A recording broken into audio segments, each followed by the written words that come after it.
must follow what was accomplished. You be considered as a battling idiot if you have witnessed greatness in any era, especially in 2024, and deny what you've seen when majority agree what they have seen deserve that respect. Bernard. About his yesterday, he had a blood in his mouth. He was preparing for this fight and having a blood in his mouth. Do you think that's like? Who had a blood in their mouth? Was it Ryan? Garcia. Oh, it's okay. He didn't inhale. He didn't inhale it. You mentioned that this fight. I gave you a softball. He didn't get it. Right. But then I gave him another one. He didn't inhale. Bernard, you will. It was a prop. Ask him. It was a prop. Are those good shenanigans though? Because a lot of people question Ryan's seriousness. Listen, I'm not in Ryan's head. Neither are you. But I know for a fact, if you've been in boxing long enough, I've seen the greats with shenanigans. I've seen fighters literally eat a plate of food knowing they ain't gonna make the weight the next day, but just to get in the guy's head.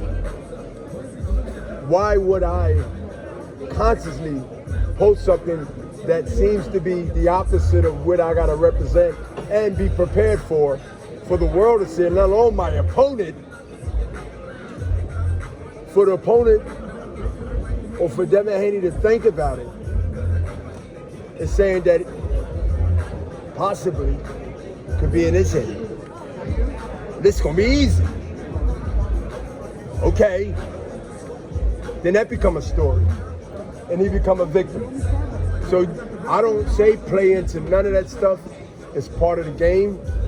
I think I have some credibility in the shenanigans of the history of boxing. You think I wanted to throw the flag down in Puerto Rico? But I took a calculated chance, and it worked. Will I do it again? 59 years old, can't run that fast? No. Bernard, you were the first undisputed champ in the full belt era. But when Devin became undisputed, I was the first full belt era. Correct. So listen, but when Devin,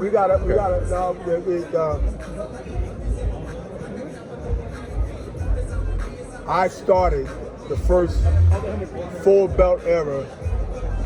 Why you think Oscar De La Hoya, my partner, came up to my weight division to fight me for the WBO only belt that I didn't have after the tournament,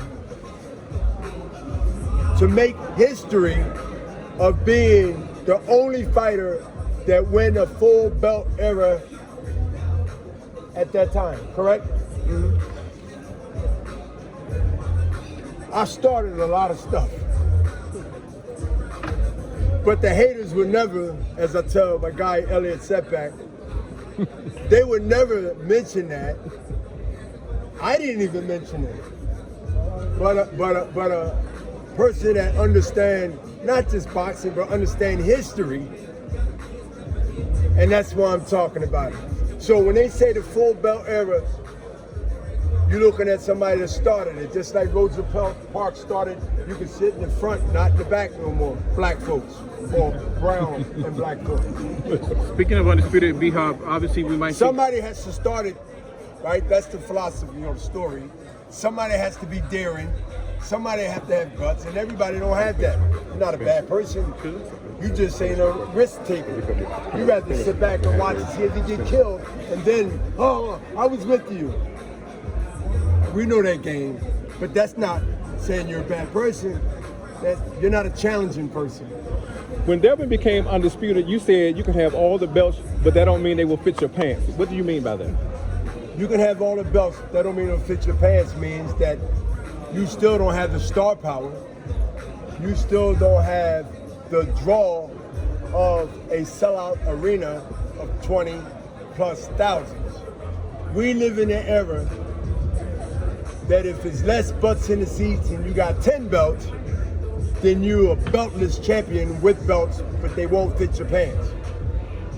When you have both, you become something different and extraordinary than anybody else in the boxing at that time, at that era, in any weight class.